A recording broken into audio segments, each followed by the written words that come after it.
अस्सलाम वालेकुम एवरीवन, कैसे हैं आप सब लोग? आई होप आप लोग सब खुश होंगे, मज़े में होंगे और अल्हम्दुलिल्लाह मैं खैर खैरियत से हैं। तो जो आप देख रहे होंगे ये बन रहा था डिनर। एक्चुअली ये रात का टाइम था और मैं बना रही थी शलजम गोश्त। ये मेरी फैमिली की मोस्ट फेवरेट डिश है। बहुत ज़्यादा मतलब सभी को, बड़ों से लेके बच्चों को सबको पसंद है। और उसके साथ में बन रही थी ये बगड़ की रोटी एक्चुअली कहते हैं। पता नहीं है कि रेड चाटा होता है, किस चीज़ का होता है ये मुझे भी नहीं पता, लेकिन मुझे ये बहुत पसंद है, बहुत ज़्यादा। और ऐसे ही मेरे बच्चों को बहुत पसंद है क्योंकि एक बार अम्मी के यहाँ हम लोग गए थे, तो रुकने के लिए, तो वहाँ पर ना शलजम गोश्त बना था और उसके साथ में ये रोटी थी। और बच्चों को ना मतलब फ़र्स्ट टाइम उन लोगों ने खाई थी, उन्हें बहुत पसंद आई थी, बहुत अच्छी लगी थी। तब से रुमैसा को लगा हुआ था कि आप जब भी मैं गर्मियों में भी अगर शलजम गोश्त या कुछ भी बना रही हूँ, तो वो यही बोलती थी कि वो रोटी बनाइए। तो ये ना सर्दी में ही अच्छी लगती है शलजम गोश्त वगैरह भी, ये सर्दियों का मौसम में ही अच्छी लगती हैं ऐसी चीज़ें, साग हो या शलजम हो, पालक हो, ये सब ना इसमें सर्दी में अलग सा ही टेस्ट आता है। और उसके साथ ये रोटी होती है, तो ये तो मुझे भी बहुत ज़्यादा पसंद है। इस पे हल्का-सा बटर या आप घी लगा लो, तो बहुत ज़्यादा मतलब एकदम फुली देसी डिश है।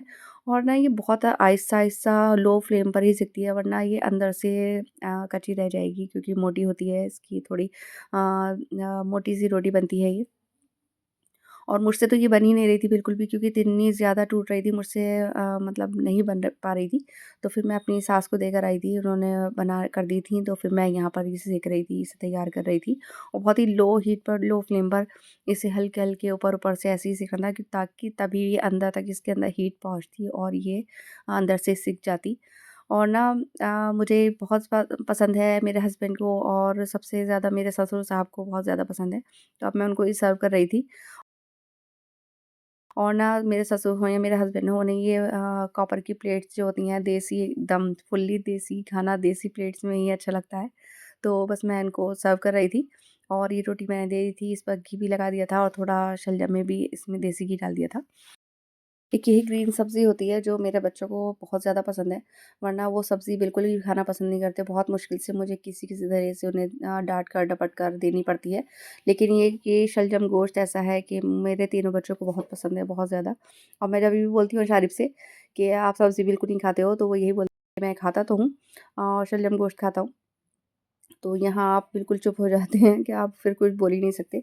और ये थी नेक्स्ट डे की क्लिप, यहाँ बच्चे मतलब संडे था, तो बच्चों ने एक अजीब-सा मतलब शोर करा हुआ था। मतलब संडे के दिन ऐसा होता है कि बिल्कुल भी काम निपटने का नाम नहीं लेते हैं। मैं यहाँ से निपटी थी तो बच्चों को एलोवेरा लेकर आ गए थे ऊपर से, और ये अपने आप ही कर रहे थे अशारी वगैरह, तो इनसे हो नहीं पा रहा था। फिर मैंने ही इनसे ले लिया था कि लाओ मैं बना कर देती हूँ। तो इसमें एलोवेरा था और लेमन जूस था। ये डालकर इन्होंने एक पेस्ट बनवा लिया था और कहा था कि आप हमारे सर में लगा दीजिए। शारिब के ना एक्चुअली डैंड्रफ बहुत हो रहा था, तो मैं उसे यही सजेस्ट कर रही थी, तो वो खुद ही ट्राई कर रहा था, फिर हो नहीं पाया था तो फिर मैंने ही किया और मैं अब उसके सर पर ये अप्लाई कर रही थी। और इसका ना बहुत अच्छा रिज़ल्ट भी आया था क्योंकि यहाँ संडे में ही मौका मिलता है ऐसी चीज़ें अगर आप कुछ लगाएँ बच्चों की, क्योंकि छुट्टी होती है। वरना तो ये लोग सुबह निकल जाते हैं अर्ली, तो फिर दोपहर शाम ही हो जाती है लगभग, और फिर बिस दिन ख़त्म हो जाता है सर्दियों में तो। तो मैंने यहाँ तीनों बच्चों के अप्लाई कर दिया था और इसका बहुत ज़्यादा इफ़ेक्ट भी दिखा था मुझे।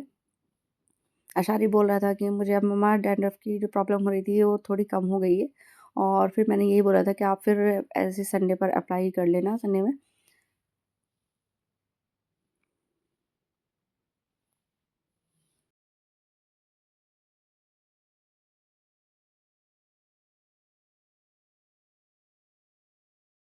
दोनों के हो गया था और बस अब ऐमिश बची थी। ऐमिश के बाल काफ़ी हैं माशाल्लाह, और क्योंकि कर्ल हैं तो वो लगते भी ज़्यादा हैं, तो फिर इनका पेस्ट ख़त्म हो गया था, फिर मैं दोबारा से इसे रेडी कर कर लाई थी। हमारे छत पर जो प्लांट्स हैं तो वहाँ सिर्फ एलोवेरा ही बचा हुआ है क्योंकि बंदर सारे ही जितने भी प्लांट्स हैं सब डिस्ट्रॉय कर चुके थे। सिर्फ एक एलोवेरा है जो रहता है। तो मैं देखती हूँ दूसरों की वीडियो में, ब्लॉग में, कि लोग मतलब जो आउट ऑफ कंट्री रहते हैं तो वो एल से या मतलब स्टोर वगैरह से लेकर आते हैं। तो मैं सोच रही थी हमारे तो घर में ही रखा रहता है, और एमिश अक्सर इसे फेस पर भी अप्लाई कर लेती है, और लड़कियों को ना वैसे भी अपनी स्किन का बहुत ज़्यादा केयर होती है, तो ऐसे-ऐसे करती रहती है। और यहाँ बना रही थी मैं अब अशारिब का नाश्ता, हालाँकि लंच का टाइम हो गया था लेकिन अशारिब का भी ब्रेकफ़ास्ट ही नहीं हुआ था क्योंकि सुबह जब ये उठे थे, तो इनके ट्यूटर आ गए थे क्योंकि एग्ज़ाम्स चल रहे हैं इनके, एक्चुअली पीरियोडिकल टेस्ट चल रहे हैं इनके। ट्यूटर आ गए थे तो फिर ये चले गए थे, फिर ये वापस आए तो फिर ये एलोवेरा का प्रोसीजर शुरू हो गया था। इधर मैं भी अपने सारे काम निपटा चुकी थी।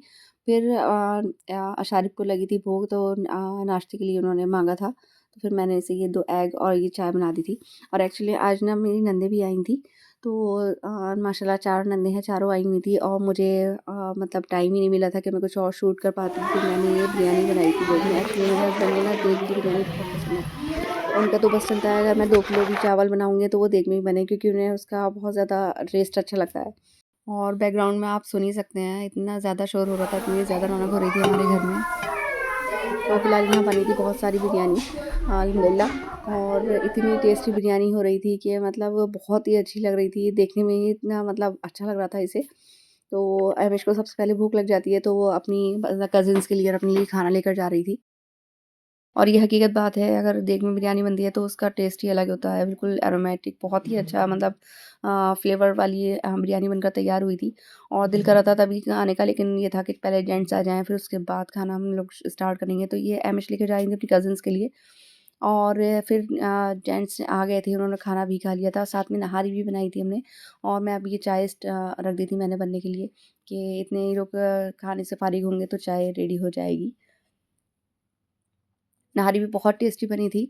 और ये देखिए आधा इसका खाली हो चुका है, सभी को बहुत पसंद आ रही थी नहारी। और मेरे नंद के जो हस्बैंड हैं तो उनका कपड़े का काम है। और बहुत अच्छा मतलब स्टफ़ उनके पास आया हुआ था तो वो यहीं दिखाने ले आए थे। और अक्सर ऐसा ही होता है जब भी कुछ मतलब नई वैरायटी आती है, कुछ आता है तो वो यहीं पर ले आते हैं, हम लोग यहीं से पसंद कर लेते हैं। और मोस्टली सूट उन्हीं से हम लोग ले लेते हैं, डेली वेयर हो या पार्टी वेयर हो जो भी। और ये सूट वेलवेट के बहुत प्यारे लग रहे थे। मुझे ना मस्टर्ड कलर चाहिए था। वो मुझसे बोल रहे थे तो मैंने बोला था कि मेरे पास ब्लैक कलर तो बहुत ज़्यादा है ऑलरेडी। और ज़्यादातर मेरे वेलवेट के सूट ब्लैक में ही हो रहे थे क्योंकि ब्लैक सबसे अच्छा लगता है। तो यहाँ मैं डिफरेंट कलर्स भी देख रही थी लेकिन कोई भी मेरी समझ में नहीं आ रहा था, अच्छा नहीं लग रहा था। फिर बस मुझे एक लास्ट में एक ग्रीन ही पसंद आया था। और एक्चुअली में सबसे पहले मैंने वही हाथ में लिया था इत्तेफ़ाक से। और फिर उसी पर वो होता है ना जो मतलब लव एट फर्स्ट साइट तो वही वाली बात थी कि मुझे जो सूट सबसे ज़्यादा पसंद आया था तो वो वही अच्छा लगा था। ये फ़िलहाल मैंने नहीं लिया था लेकिन मुझे कलर अच्छा लग रहा था इसका, लेकिन ऑलरेडी मेरे पास वेलवेट का इस कलर का सूट है जो मैंने उन्हीं से लिया था पहले। जो भी देख रहे थे सभी अच्छे लग रहे थे क्योंकि वेलवेट के कलर ही इतने प्यारे लगते हैं, बहुत मतलब शाइनिंग सी अच्छे लगते हैं और डार्क कलर ज़्यादा अच्छे लगते हैं। ये भी कलर अच्छा लग रहा था मुझे बहुत मतलब ब्राउन कलर था लेकिन इसमें ब्लैक का ही सा शेड लग रहा था तो फिर मैंने ये नहीं लिया था क्योंकि ऑलमोस्ट मेरे पास वेलवेट के ब्लैक सूट ही हैं ज़्यादातर। और ये अलग से स्टफ़ था। इसे मतलब बॉयज़ अगर इंडो वेस्टर्न के लिए भी यूज़ कर रहे थे तो ये मैंने अपने फ्रंट के लिए ले लिया था, शर्ट के फ्रंट पार्ट जो था उसके लिए ले लिया था। और दुपट्टे पर बॉर्डर के लिए मैंने इनसे बोल दिया था। इसकी भी बहुत सारी वैरायटी थी लेकिन मुझे ये सबसे ज़्यादा प्यारा यही लगा था तो इन्होंने अभी दिया नहीं था कि यही बोला था कि मैं काट कर आपको वहीं से ला दूँगा। और और जो मैंने सूट लिया था वो ये था, सबसे प्यारा मुझे यही लगा था क्योंकि मैंने बस सबसे पहले यही लिया था। तो फिर इसके अलावा मुझे कुछ अच्छा ही नहीं लगा था क्योंकि डिफरेंट कलर था और डिफरेंट कंट्रास्ट था, बहुत प्यारा लग रहा था। अभी मैं आपको दिखाती हूँ खोल कर।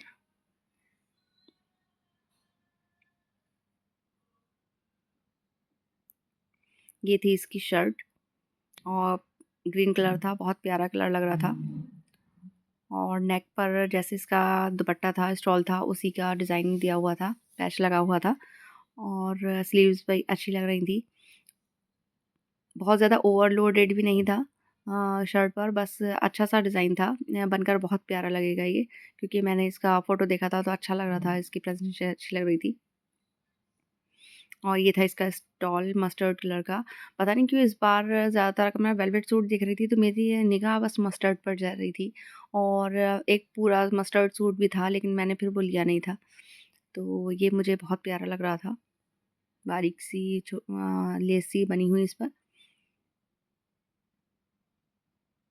और जो इसकी फुल लुक आएगी तो वो तो बनने के बाद ही आएगी जब ये एक्चुअली स्टिच हो जाएगा। मुझे इसका कॉम्बिनेशन बहुत ज़्यादा पसंद आ रहा था। बस ये अच्छे से सिल जाए और मुझे अल्लाह ताला पहनना नसीब करे।